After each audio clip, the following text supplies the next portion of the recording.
Guys, after seeing the Spongebob movie, I had a huge craving for a Krabby Patty.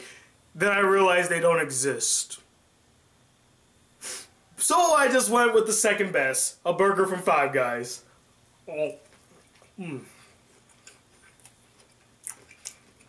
Not bad for a Krabby Patty substitute.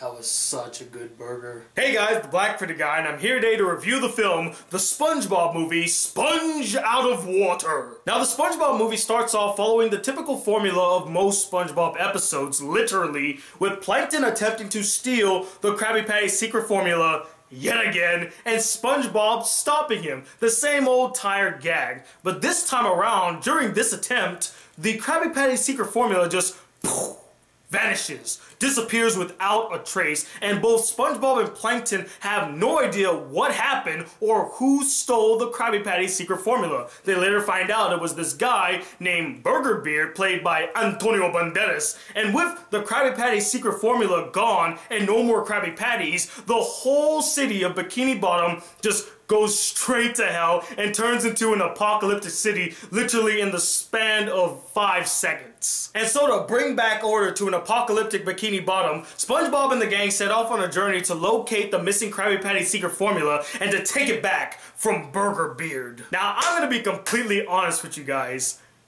I did not believe that this film was actually going to be made. I mean, when I first heard it, I thought it was just like this huge rumor that they're gonna make another SpongeBob movie that was gonna be in 3D, and I was like, there's no way. There's no way they're gonna make another SpongeBob movie after 11 years since the first one, back in 2004, which I really enjoyed as a kid, and I still enjoy to this day. It's not the greatest film ever made, but it's still a really fun adventure film with SpongeBob and Patrick, and if you're a huge fan of the SpongeBob franchise, I say give it a watch.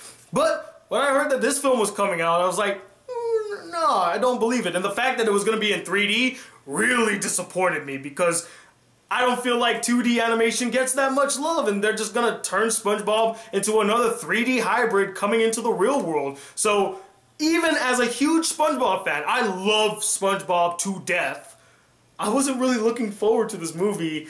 Just in the sole fact that they were going to make it a 3D movie, it just turned me completely off.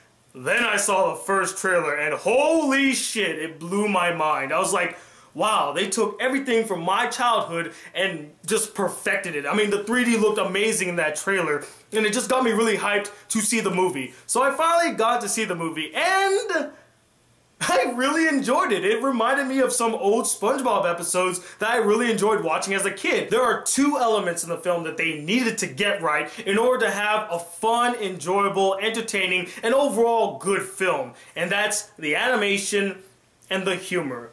And I'm very happy to say that they most definitely delivered in both areas. The animation in this film is fantastic, and I truly appreciated the level of artistry that went into making this film. I mean, not only did they stick to the traditional 2D animation, which they did for a majority of the film, which just made me happy as can be. I mean, to see a film stick to 2D animation for most of the film, props to you, Nickelodeon Movies. Like, really, props to you. I'm very, very happy you did that. And they also had 3D, which wasn't used as prevalently as I expected. I thought they were just gonna have it all blown out. It's everything 3D. No, it's used very sparingly. Again, another thing that I truly respect. But not only do they use these two traditional modes of animation, but they use abstract animation, surreal animation, high-level 3D animation. It is just phenomenal animation. It looks so great. And the second thing that they had to get down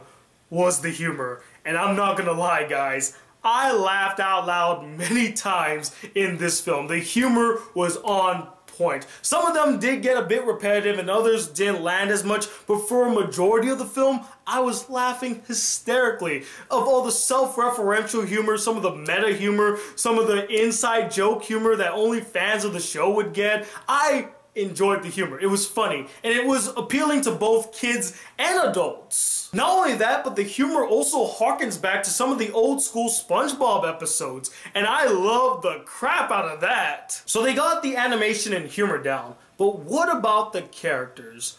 Well, I'm happy to say that all the characters from Bikini Bottom are still the same characters that I knew and loved growing up as a kid. SpongeBob is still his happy-go-lucky self, Patrick is as stupid as ever, Sandy is a bit different in this movie, but she's still kind of the cool, calm, reserved, and just wants to kick butt type. Mr. Crab is still greedy, Plankton still wants to steal the Krabby Patty's secret formula, and Squidward gives no you-know-whats. And once again, the film does two things excellently with the characters. The first one being is that all the main characters of the show are actually involved in the story. The one big, major, glaring problem I had with the first SpongeBob SquarePants movie is the fact that it is a road trip movie with only SpongeBob and Patrick and everyone else is sidelined. Like, no Squidward, no Mr. Krabs, even though he's kind of frozen in place. Plankton takes over Bikini Bottom. No Sandy! That was a big problem to me. I love Sandy, and I thought she would be a welcome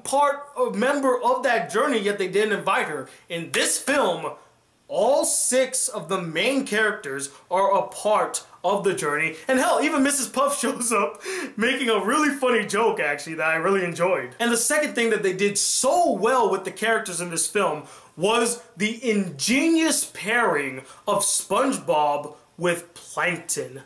This is the most dynamic relationship in the film, and probably one of the most unique pairings ever done in any SpongeBob medium. From the games, to the movies, to the TV shows, this was so unique. And I know they have paired SpongeBob and Plankton together before, but the way that they handle it here in the movie was even more interesting, because these two could not be more polar opposites, with SpongeBob being a happy-go-lucky kind of guy who has no cares of the world, and Plankton just being kind of like a very pessimistic, angry at the world kind of guy, very genius. To see these two come together as a team, their relationship, their banter, their chemistry was so well done in the film. And say what you want, but they also make a really strong, interesting, and convincing comedic TM. And the last thing I'm gonna give this film props for was its very unique action scenes. Nearing the end of the film, there's this big battle on a street, and I thought not only was it really engaging, but very creative and a lot of fun to watch. But even though I'm just gushing about this movie, I did have a couple problems with it. The first and biggest problem with this movie, and you all saw this one coming, Antonio Banderas. Wow. Talk about hamming it up. I mean, my God, if you thought Antonio Banderas was annoying in The Expendables 3, it is 10 times worse here.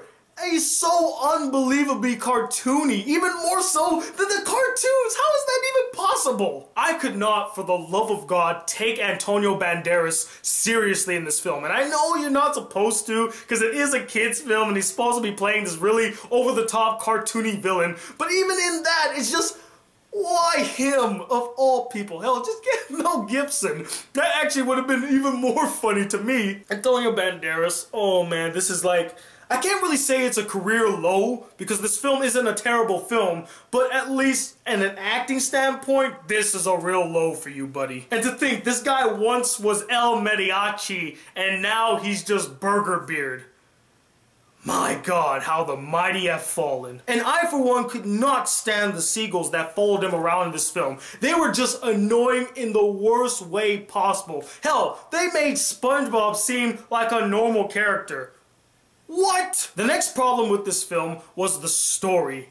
It's nothing special. It's the same old tired scenario that we have seen in countless upon countless upon countless of SpongeBob episodes, where the Krabby Patty secret formula gets taken yet again, and SpongeBob and the gang have to go get it back. It's the same old song and dance. You really couldn't have thought of a more unique story to tell for your second theatrical release? Hell, even the first one had a more unique story with the whole King Neptune's crown getting taken and SpongeBob and Patrick have to go find it, and Plankton actually getting the Krabby Patty secret recipe and making his own restaurant and taking over Bikini Bottom. That is a unique story for a theatrical release. This one just felt like an elongated SpongeBob episode with nothing really new besides the humor and the animation. And the last problem with this film, and this kind of ties in with the story, is the pacing.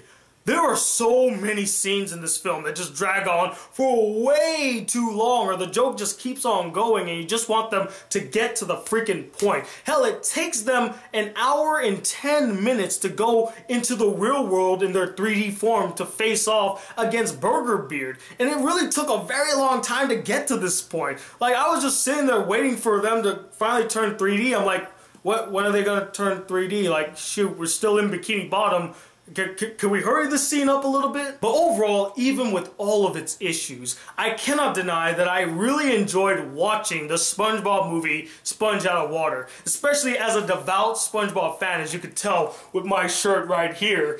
I just got a kick out of this movie. The characters were still a lot of fun. It just reminded me of why I love SpongeBob to begin with. And because of that, I'm going to give this film a 4 out of 5 stars. I think that it is definitely worth watching, especially if you are a huge fan of SpongeBob SquarePants. The old, the new, whatever. If you love SpongeBob, you have to see this film. And if I were to recommend films that are very similar to the SpongeBob movie Sponge Out of Water, I would definitely recommend, of course, the SpongeBob SquarePants movie. You gotta go check it out if you're a fan. And I also recommend the Simpsons movie, which again shares very similar humor styles between the two. But anyway, what did you guys think of this film? Did you enjoy it as much as I did? Or did you find it really bland and boring and you're just sick of SpongeBob now? And let me know, who is your favorite SpongeBob character? Comment below and let me know. And yes, I will be reviewing Jupiter Ascending and Seventh Son real soon.